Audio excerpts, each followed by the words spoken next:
ಸ್ನೇಹಿತರೆ, ವಿಡಿಯೋಗೆ ಸ್ವಾಗತ. ಈ ಒಂದು ವಿಡಿಯೋದಲ್ಲಿ ನಾವು ಮತ್ತೊಂದು ವಿದೇಶಿ ನಾಣ್ಯದ ಬಗ್ಗೆ ತಿಳ್ಕೊಳ್ಳೋಣ. ನೀವೇನು ನನ್ನ ಕೈಯಲ್ಲಿ ನೋಡ್ತಾ ಇದ್ದೀರಾ, ಇದು ಒಂದು ಇಸ್ಲಾಂ ದೇಶದ ಒಂದು ನಾಣ್ಯ. ಯಾವ ಇಸ್ಲಾಂ ದೇಶ ಅಂದರೆ Iran, Islamic republic of Iran ಅಥವಾ ಇರಾನ್, ಈ ಒಂದು ದೇಶದ ನಾಣ್ಯ. ಈ ನನ್ನ ಹತ್ರ ಇರುವಂಥದ್ದು 20 ರಿಯಾಲ್ಸ್. ನಮ್ಮಲ್ಲಿ ಹೇಗೆ ನಾವು ರೂಪಾಯಿ ಅಂತ ಕರಿತೀವಿ, ಅವರು ರಿಯಾಲ್ಸ್ ಅಂತ ಕರೀತಾರೆ. 20 ರಿಯಾಲ್ಸ್, ನಾವು 20 ರೂಪಾಯಿ ಅಂದ್ರೆ ಅವ್ರ ಕಡೆ 20 ರಿಯಾಲ್ಸ್ ಅಂತ. ಆದ್ರೆ ಅಜಗಜಾಂತರ ವ್ಯತ್ಯಾಸ ಇರುವಂತದ್ದು. ಸೊ ಅವರ ಕರೆನ್ಸಿ ತುಂಬಾ ದುರ್ಬಲ. ಹೆಂಗ್ ಹೇಳ್ಬೇಕು ಅಂದ್ರೆ ಒಂದು ಡಾಲರ್ಗೆ ಇವರು 42,000 ಅಷ್ಟು ರಿಯಾಲ್ಸ್ ನ ಕೊಡಬೇಕು. ಅಂದ್ರೆ $1 ನಾವು ಇವರು ಪರ್ಚೇಸ್ ಮಾಡಬೇಕು ಅಂದ್ರೆ 42,000 ಅಷ್ಟು ರಿಯಾಲ್ಸ್ ನ ಕೊಡಬೇಕು. ಅಂದ್ರೆ ಲೆಕ್ಕ ಹಾಕಿ, ಇವತ್ತು ನಾವು $1 ನ ಪರ್ಚೇಸ್ ಮಾಡಬೇಕು ಅಂದ್ರೆ ಸುಮಾರು 90 ರೂಪಾಯಿ ಕೊಡ್ಬೇಕಲ್ಲ ನಮ್ಮ ಭಾರತದವರು. ಅದೇ ಇರಾನ್ನವರು ಸುಮಾರು 42,000 ರಿಯಾಲ್ಸ್ ಅನ್ನು ಕೊಡಬೇಕಾಗುತ್ತೆ. ಸೊ ಅವರ ಕರೆನ್ಸಿ ತುಂಬಾ ದುರ್ಬಲವಾದಂತಹ ಕರೆನ್ಸಿ. ಅವರ ಮೇಲೆ ತುಂಬಾ ರೆಸ್ಟ್ರಿಕ್ಷನ್ಸ್ ಇರೋದ್ರಿಂದ ಅವರ ವ್ಯಾಪಾರದ ಮೇಲೆ, ಹಾಗೆ ಅವರ ಕರೆನ್ಸಿ ತುಂಬಾ ಕುಸಿದು ಹೋಗಿದೆ. ಈಗ ನೀವು ನನ್ನ ಹತ್ರ ಏನ್ ನೋಡ್ತಾ ಇದ್ರೆ, ಇದು ತುಂಬಾ ನೋಡ್ಬೋದು ಎಷ್ಟು ದೊಡ್ಡದಾಗಿದೆ ಕಾಯಿನ್ ಅಂತ. 32 mm ಅಷ್ಟು ದೊಡ್ಡದಾಗಿರುವಂತಹ ನಾಣ್ಯ. ಇದೊಂದು ಕಾಪರ್ ನಿಕಲ್ ನಾಣ್ಯ.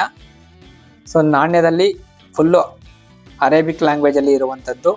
ಇಲ್ಲಿ ಅವರ ಒಂದು ಈ ನಾಣ್ಯದ ಬೆಲೆ 20 ರಿಯಾಲ್ಸ್ ಅಂತ. ಅದೇ ರೀತಿ ನಾಣ್ಯದ ಸುತ್ತಲೂ ಒಂದು ಭತ್ತದ ತೆನೆಯ ಚಿತ್ರವನ್ನ ಡಿಸೈನ್ ಮಾಡಿರುವಂತದ್ದು. ಮತ್ತೆ ನೀವು ನೋಡ್ತಾ ಇದ್ದೀರಾ, ರೀಡ್ ಎಡ್ಜಸ್ ಇರುವಂತದ್ದು, ಅಂದ್ರೆ ಸೆಕ್ಯೂರಿಟಿ ಎಡ್ಜಸ್ ಗಳನ್ನ ಹೊಂದಿರುವಂತದ್ದು ಈ ನಾಣ್ಯ. ಸೊ ತುಂಬಾ ವ್ಯಾಲ್ಯೂ ಇದೆ, ಅಂದ್ರೆ ನೋಡೋದಕ್ಕೆ ತುಂಬಾ ಲುಕ್ ಆಗಿದೆ, ತುಂಬಾ ರಿಚ್ ಆಗಿದೆ ಕಾಯಿನು. ಸೊ ಇದು ಎಷ್ಟನೇ ಇಸ್ವಿ ಅಂತ ನನಗೆ ಗೊತ್ತಿಲ್ಲ. ಇದ್ರಲ್ಲಿ ಎಲ್ಲೂ ಬರ್ದಿದ್ರೆ ಏನು ಕಾಣಿಸ್ತಾ ಇಲ್ಲ. ಇಲ್ಲಿದೆ ನೋಡಿ, ಇಲ್ಲಿ 4 ಸಂಖ್ಯೆಗಳು. ಇದು ಅರೇಬಿಕ್ ಲ್ಯಾಂಗ್ವೇಜ್ ಅಲ್ಲಿ ಇರುವಂತದ್ದು. ನನಗೆ ಇದ್ರ ಬಗ್ಗೆ ಐಡಿಯಾ ಇಲ್ಲ, ಯಾವ ಅಂತ ಏನು ಇದು ಅರೇಬಿಕ್ ಲ್ಯಾಂಗ್ವೇಜ್ ಅಲ್ಲಿ ಇದು ಯಾವ ಸಂಖ್ಯೆ ಅಂತ. ಯಾರಿಗಾದ್ರೂ ಗೊತ್ತಿದೆ ಕಮೆಂಟ್ ಮಾಡಿ. ಜಿಯಾವುಲ್ಲಾ ಅವರು ಆಕ್ಚುಲಿ ಇದಕ್ಕೆ ಕಮೆಂಟ್ ಮಾಡ್ತಾರೆ ಅಂತ ಅನ್ಕೊಂಡಿದ್ದೀನಿ, ಅವ್ರಿಗೆ ಸ್ವಲ್ಪ ಐಡಿಯಾ ಇರುತ್ತೆ. ಸೊ ಈ ಒಂದು ನಾಣ್ಯ ಇಸ್ಲಾಮಿಕ್ ರಿಪಬ್ಲಿಕ್ ಆಫ್ ಇರಾನ್ ನ official currency real.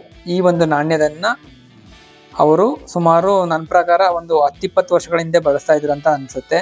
So Iran ಅವ್ರು ಏನ್ ಮಾಡಿದ್ದಾರೆ ಅಂದ್ರೆ 50 ರಿಯಾಲ್ಸ್ ಇಂದ ಶುರು ಮಾಡಿದ್ರು 5,000 ರಿಯಾಲ್ಸ್ ವರೆಗೂ, ಅಪ್ ಟು 5,000 ರಿಯಾಲ್ಸ್ ವರೆಗೂ ಈ ತರ ಕಾಯಿನ್ಗಳನ್ನ ಹೊಂದಿರುವಂತದ್ದು. ಪರವಾಗಿಲ್ಲ, 5,000 ರೂಪಾಯಿ ಕಾಯಿನ್ಗಳೆಲ್ಲ ಇಟ್ಕೊಂಡಿದ್ದಾರೆ ಅಂದ್ರೆ 5,000 ರಿಯಾಲ್ಸ್ ನ ಕಾಯಿನ್ಗಳು. ನಮ್ಮಲ್ಲಿ ಕಾಯಿನ್ಗಳು ನಿಮ್ಗೆ ಗೊತ್ತಿರ್ಬೋದು, 20 ರೂಪಾಯಿನ ಕಾಯಿನ್, ಎಷ್ಟು ಪ್ರೂಫ್ ಸೆಟ್ ಗಳಲ್ಲಿ 100 ರೂಪಾಯಿ, 500 ರೂಪಾಯಿ, 1,000 ರೂಪಾಯಿ. ನಮ್ಮಲ್ಲಿ ಯಾವುದೇ ರೀತಿಯ ಕಾಯಿನ್ಗಳು ಪ್ರೂಫ್ ಸೆಟ್ ಅಲ್ಲಿ ಮಿಂಟ್ ಆದ್ರೂ ಕೂಡ 1,000 ರೂಪಾಯಿಗಿಂತ ಜಾಸ್ತಿ ಹೋಗಂಗಿಲ್ಲ ಅಂತ ನಮ್ಮ ಸಂವಿಧಾನದಲ್ಲೇ ತಿದ್ದುಪಡಿಯನ್ನ ತಂದಿರುವಂತದ್ದು. ಅದೇ ರೀತಿ ಬ್ಯಾಂಕ್ ನೋಟ್ಗಳು 2,000 ರೂಪಾಯಿವರೆಗೂ ಗರಿಷ್ಠ ಮಟ್ಟ ತಲುಪಿದ್ವು. ಈಗ ಅದನ್ನ 500 ರೂಪಾಯಿಗೆ ಇಳಿಸಿರುವಂತದ್ದು. ಇವ್ರದ್ದು ಆಗಲ್ಲ, 20,000 ರಿಯಾಲ್ಸು, 50,000 ರಿಯಾಲ್ಸ್, 1,00,000 ರಿಯಾಲ್ಸ್ಗಳು ಕೂಡ ನೋಟ್ಗಳು ಇರುವಂತದ್ದು ಈ ಒಂದು ಇರಾನ್ನ ಒಂದು ನಾಣ್ಯ ಮತ್ತೆ ನೋಟಿನ ಪದ್ಧತಿಯಲ್ಲಿ.